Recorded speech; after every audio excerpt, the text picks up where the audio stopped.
चुपके चुपके रात दिन आंसू बहाना याद है। चुपके चुपके रात दिन आंसू बहाना याद है।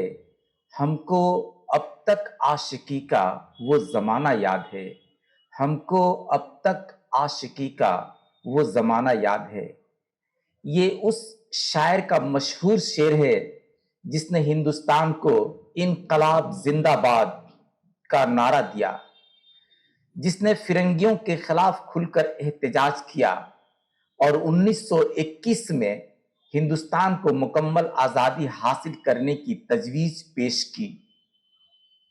1857 के बाद अपनी सियासी सरगर्मियों की वजह से कई बार अंग्रेजों की कैद में उसे रहना पड़ा। वह सिर्फ एक शायर व अदीब ही नहीं था, बल्कि मुजाहिदे आजादी और सियासतदान भी था। खुशी से कर ले सख्तियां कैदे फिरंग अपनी, खुशी से कर ले सख्तियां कैदे फिरंग अपनी, कि हम आजाद हैं बेगाने रंजे दिले आजारी। गमे आरज़ू का हसरते सबब और क्या बताऊं, गमे आरज़ू का हसरते सबब और क्या बताऊं। मेरी हिम्मतों की पस्ती मेरे शौक की बुलंदी, मेरी हिम्मतों की पस्ती मेरे शौक की बुलंदी। हाँ, हम बात हसरत मोहानी की कर रहे हैं, जो 14 अक्टूबर 1875 को कस्बा मोहान जिला अनाव में पैदा हुए। इनका असल नाम सैयद फजलुल हसन था और तखल्लुस हसरत था। इनके आबा व अजदाद ईरान से हिंदुस्तान आए थे और यहीं के होकर रह गए।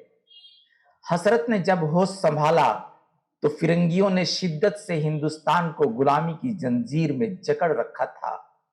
मुल्क आजादी के लिए तगवदू में लगा हुआ था। क्या मुसलमान क्या हिंदू, सभी अपनी जान निछावर करने के लिए तैयार खड़े थे। हसरत ने 1913 में फैजाबाद से एक हफ्तावार अखबार भी जारी किया। अंग्रेजों के खिलाफ अवाम को मुत्तहिद होने के लिए उकसाया, मगर फिरंगियों ने उनके अखबार को जब्त कर लिया। लिखे गए तमाम आर्टिकल्स को जला दिया गया और उसके एवज उन्हें काला पानी की सजा भी हुई, जहां उन्हें बेपनाह अजियतें दी गईं। कुछ खबर है तुझको ऐ आसूदे ख्वाबे लहद, कुछ खबर है तुझको ऐ आसूदे ख्वाबे लहद, शब जो तेरी याद में हम ता सहर रोया किए, शब जो तेरी याद में हम ता सहर रोया किए।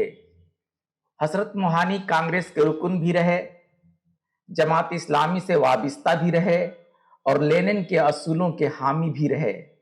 तकसीम हिंद के वक्त हसरत मोहानी ने कहा था, दोनों जगह जज्बाती जनूनियत का दौर दौरा है और अपनी तो हर दो जगह जान खतरे में रहेगी। यहां रहे तो जाने कब कोई हिंदू इंतहा पसंद मुसलमान कहकर मार डाले। पाकिस्तान में यही कुछ किसी जोशीले मुसलमान के हाथों हो सकता है, लेकिन वो मुझे गुस्ताख या काफिर कहकर मारेगा। मैं समझता हूं कि भारत में रहकर मुसलमान की मौत मरना बेहतर है, पाकिस्तान में रहकर काफिर की मौत मरने से। इनकी वफात 13 मई 1951 में फिरंगी महल लखनऊ में हुई थी और इनका पहला दीवान, जिसे 1914 में बेगम हसरत ने मुरतब किया, उसे कैद फिरंग के नाम से जाना जाता है। इसमें उनकी 771 गजलें हैं। इनकी शायरी इनकी अमली जिंदगी से बिल्कुल हटकर है और ऐसा लगता है जैसे शायर इश्क मिजाजी की दुनिया का असीर है। चंद इशार मलाजा हो, नहीं आती तो याद उनकी महीनों तक नहीं आती, नहीं आती तो याद उनकी महीनों तक नहीं आती, मगर जब याद आते हैं तो अक्सर याद आते हैं, मगर जब याद आते हैं तो अक्सर याद आते हैं। आईने में वो देख रहे थे बहारे हुस्न, आईने में वो देख रहे थे बहारे हुस्न, आया मेरा ख्याल तो शर्मा के रह गए, आया मेरा ख्याल तो शर्मा के रह गए।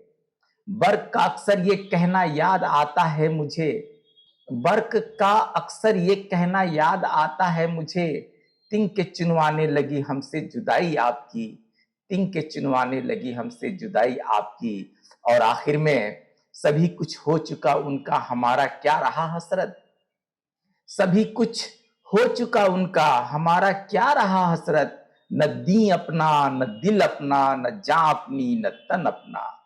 न दी अपना न दिल अपना, न जान अपनी न तन अपना। शुक्रिया दोस्तों, फिर मिलते हैं किसी दूसरे वीडियो में। तब तक के लिए खुदा हाफिज।